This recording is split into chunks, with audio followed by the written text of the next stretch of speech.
মন ধুলাই দিব। প্লিজ আন্টি একটু চুপ থাকেন, প্লিজ আমার কথাটা একটু শুনুন aunty. Aunty aunty please, aunty aunty. আরে কি আন্টি আন্টি করতেছস? মুটকির মুখ চাইপা ধর তাড়াতাড়ি। একদম চুপ শালি, নয়তো জানে মেরে ফেলবো।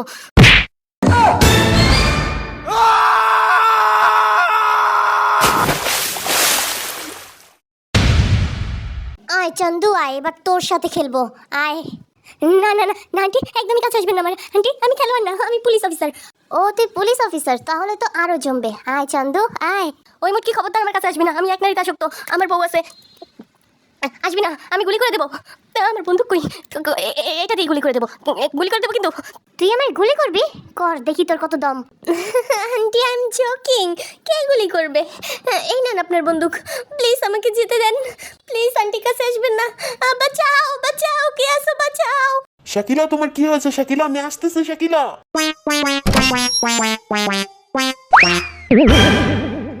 अंकल देख तरीके, अंकल बार में जाए, तू भाग जा जिमिन, भाग जा।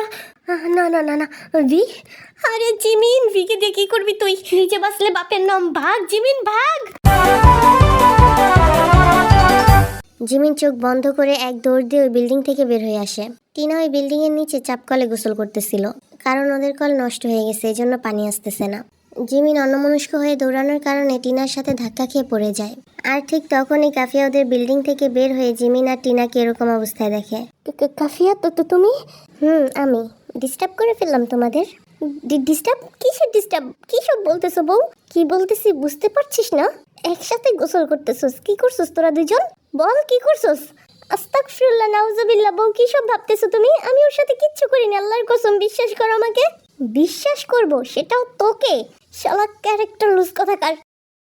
কাফিয়া কাফিয়া বউ আমার শোনো। ও বউ, বউ গো। জিমিন! ওরে বাপ রে, ভাগ জিমিন ভাগ।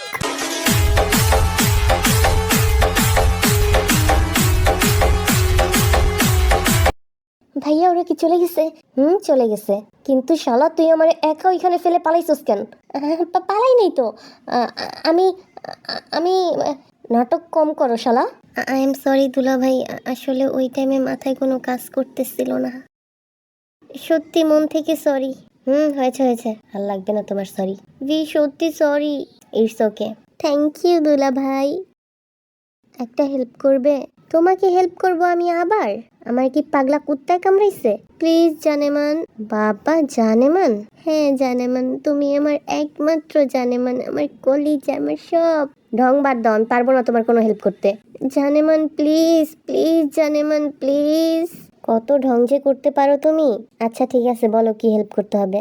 বেশি কিছু না, তুমি শুধু আজকের ঘটনাটা কাফিয়াকে সুন্দর করে বুঝিয়ে বলবে।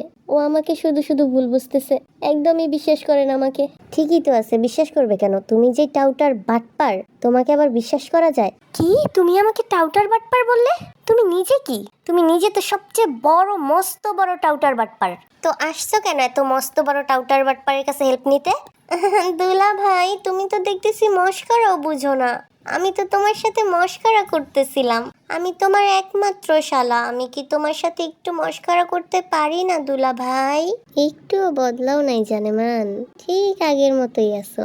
যখন তোমার প্রয়োজন হয় তখন ভি জানেমান হয়ে যায়, আর যখন প্রয়োজন শেষ হয়ে যায় তখন ভি আবার সেই ফালতু হয়ে যায়। কি যে বলো জানেমান, তুমি আমার জানেমান ছিলে, আছো, থাকবে। তোমার সাথে প্রয়োজন অপ্রয়োজন এরকম কোনো বিষয় ওঠেই না। এটা ঠিক বলছো, আমি তোমার জানেমান ছিলাম, আছি, আর ভবিষ্যতেও থাকবো। তুমি চাইলেও থাকবো, না চাইলেও থাকবো। এখন এসব বাদ দিয়ে একটু তাড়াতাড়ি আমার বউটাকে বুঝাও প্লিজ দুলা ভাই, মানে জানেমান। শুধুমাত্র ভি বলছে এজন্য বিশ্বাস করলাম, কিন্তু এটাই লাস্ট। আচ্ছা ঠিক আছে বাবু সোনা, আর থ্যাংক ইউ। যাও এবার গোসল করে আসো, কাদামাটি দিয়ে পুরো শরীর মেখে ফেলছে। ওকে।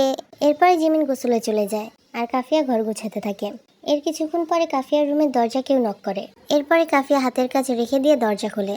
হাই, আমি আপনাদের নতুন প্রতিবেশী, আজকে এখানে শিফট হয়েছি, তাই মিষ্টি এনেছি। থ্যাংক ইউ, কিন্তু এসবের কি প্রয়োজন ছিল?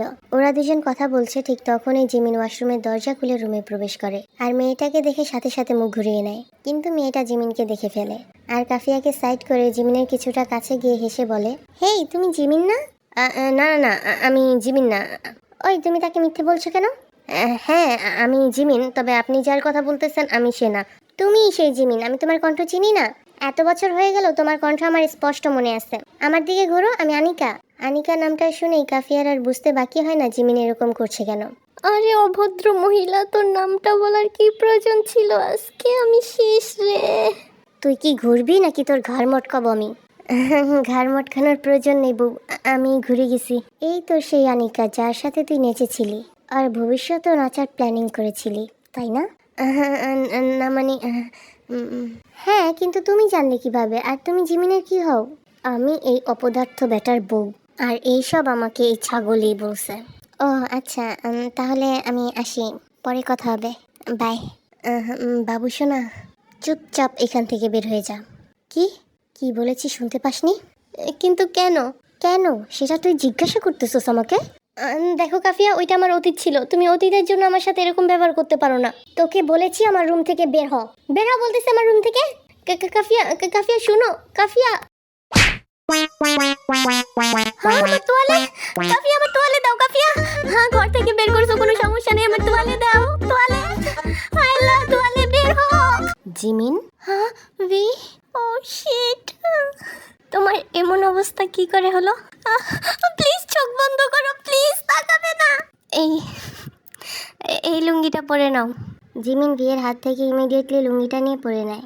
ভাগ্য ভালো যে আমি ছাদের থেকে মাত্র কাপড় নিয়ে আসলাম। তুমি কিছু দেখেছো? না, তেমন কিছু দেখি নাই। তেমন কিছু দেখি নাই মানে? এর মানে তুমি দেখছো? হ্যাঁ দেখছি তো, দেখলে কি হয়েছে? মনে হয় এর আগে আমি দেখি নাই। আগে একটু ছোট ছিল আর এখন। চুপ থাকো, একদম চুপ। নির্লজ্জ বেহায়া পুরুষ কোথাকার। লজ্জা করে না একজন পুরুষে আর একজন পুরুষের নামে এসব বলতে? আচ্ছা ঠিক আছে, আমি কিছু দেখি নাই, আমি কাঠের চশমা পরেছিলাম। এবার আমার সাথে বাসায় চলো, নয়তো কিছুক্ষণের মধ্যেই টিনা বের হয়ে আসবে। আর এসে যদি তোমার এই হট বডি দেখে তাহলে কিন্তু টেনে ভেতরে নিয়ে যাবে, তখন আমি চাইলেও বাধা দিতে পারবো না। অ্যাঞ্জেল, কি হয়েছে তোমার? কতক্ষণ ধরে কান্না করতেছো? আমাকে তো কিচ্ছুই বলতেছো না, কি হয়েছে? আমাকে তো কেউ কিছু বলো। অ্যাঞ্জেল, তুমি বলছো না কেন? বলো তোমার কি হয়েছে। বাবা, তুমি আমার বাচ্চাটাকে আর জ্বালায়ও না তো। দেখতেছো আমার বাচ্চাটা কান্না করতেছে। আমার কলেজার টুকরা বাচ্চা আর কান্না করে না। আমি তোমার জন্য তোমার পছন্দের পিঠা বানিয়ে আনতেছি, একটু বসো। তোমার আম্মা তোমার জন্য পিঠা বানিয়ে আনুক, আর আমি বরং তোমার জন্য একটা গান ছাড়ি। গানটা শুনলে তোমার মনটা অনেক ভালো হয়ে যাবে। আমার ঘরের রমণী যেন কাল নাগিনী, ঘরের রমণী যেন কাল নাগিনী, সুযোগ পাইলে।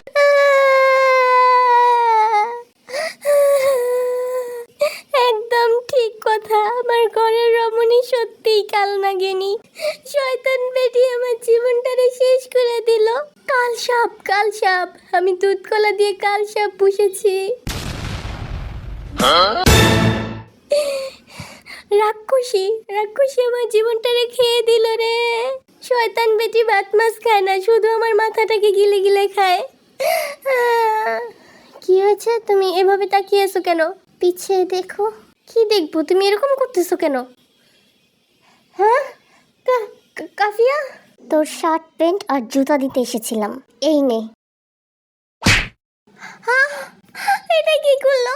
শার্ট প্যান্ট সব তো দেওয়ার কথা, শুধু জুতা মেরে দিল কেন? শালের বেটি কিছু পারুক আর না পারুক, মানুষের মুখে জুতা মারতে পারে ঠিকই। শয়তান বেটি। আজকে আমার জীবনটা শুধু কাঁদতে কাঁদতেই গেল। অনেক কান্না করেছো, আর কান্না করতে হবে না, এবার খাবার খাও। আমি খাবো না, কিচ্ছু খাবো না, না খেয়ে খেয়ে মরে যাব। ড্রামা বন্ধ করে চুপচাপ খাও। ড্রামা? আমার ইমোশন, আমার কষ্টগুলোকে তোমার ড্রামা মনে হচ্ছে? না, মনে হচ্ছে না, এবার খাও। খাবো না তো, বললাম তো খাবো না। তাছাড়া আম্মাজান আমাকে পিঠা বানিয়ে দিছে, ওই পিঠাই আমি খাইছি, আমার পেট ভরে গেছে। ছোট বাচ্চাকে সামলানো যায়, বুইড়া বাচ্চাকে কিভাবে সামলায় মানুষ? তুমি আমার সাথে চিৎকার করতেছো, এমনি আমার মন ভালো নেই, তার উপরে তুমি আমার সাথে এরকম ব্যবহার করতেছো। আচ্ছা, আই এম সরি, আর ধমকাবো না। এবার লক্ষ্মী ছেলের মতো খেয়ে নাও। ওকে। আমার ঘরের রমণী যেন কালে নাগিনী।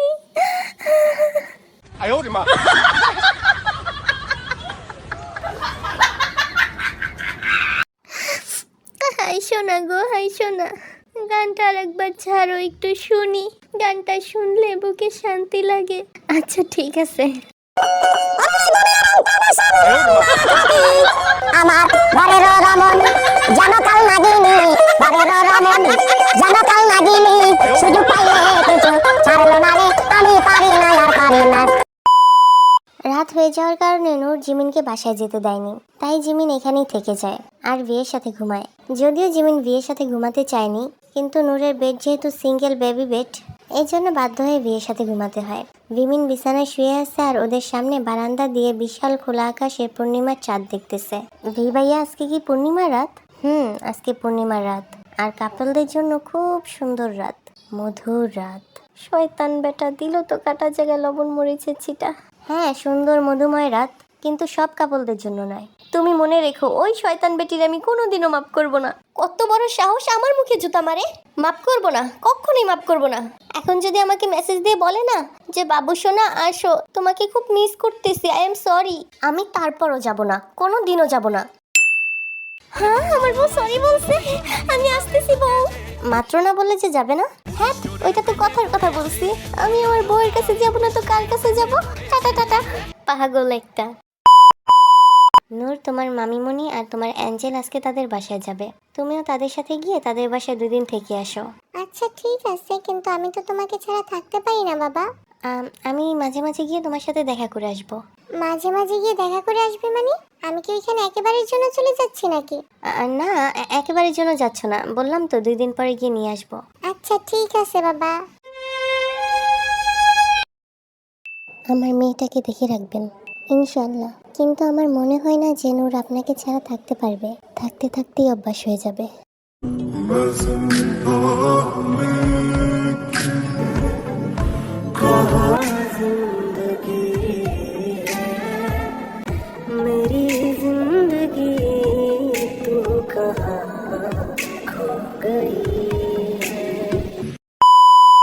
দেখো কাফিয়া, আমরা সবাই জানি কিংবা বিশ্বাস করি যে তুমি হারকিউলিস নও, আর আমরা এটাও বিশ্বাস করি যে তুমি হারকিউলিসের কোনো পার্টনারও নও।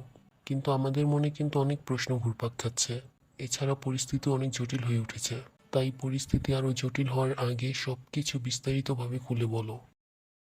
আমাদের কথা, সমাজের কথা সব কিছু বাদ দাও। তুমি তোমার হাজবেন্ডের কথা ভাবো। এই ঘটনা যদি আরও জটিল হতে থাকে, তাহলে তোমার হাজবেন্ডের চাকরি তো যাবেই, সাথে ওর প্রাণটাও যাবে। কারণ হারকিউলিস হোম মিনিস্টারের প্রাণের মধ্যে হাত দিয়েছে। যদি আমরা হারকিউলিসকে না পাই, তাহলে কিন্তু হোম মিনিস্টার জিমিনকে মেরে ফেলবে। আর আমি আশা করি যে তুমি এমন কিছু হতে দিবে না। না স্যার, আমি জিমিনের কিচ্ছু হতে দিব না। আমি সব কিছু খুলে বলবো, সব কিছু। যদি এতে আমার প্রাণও যায়, তারপরও আমি বলবো।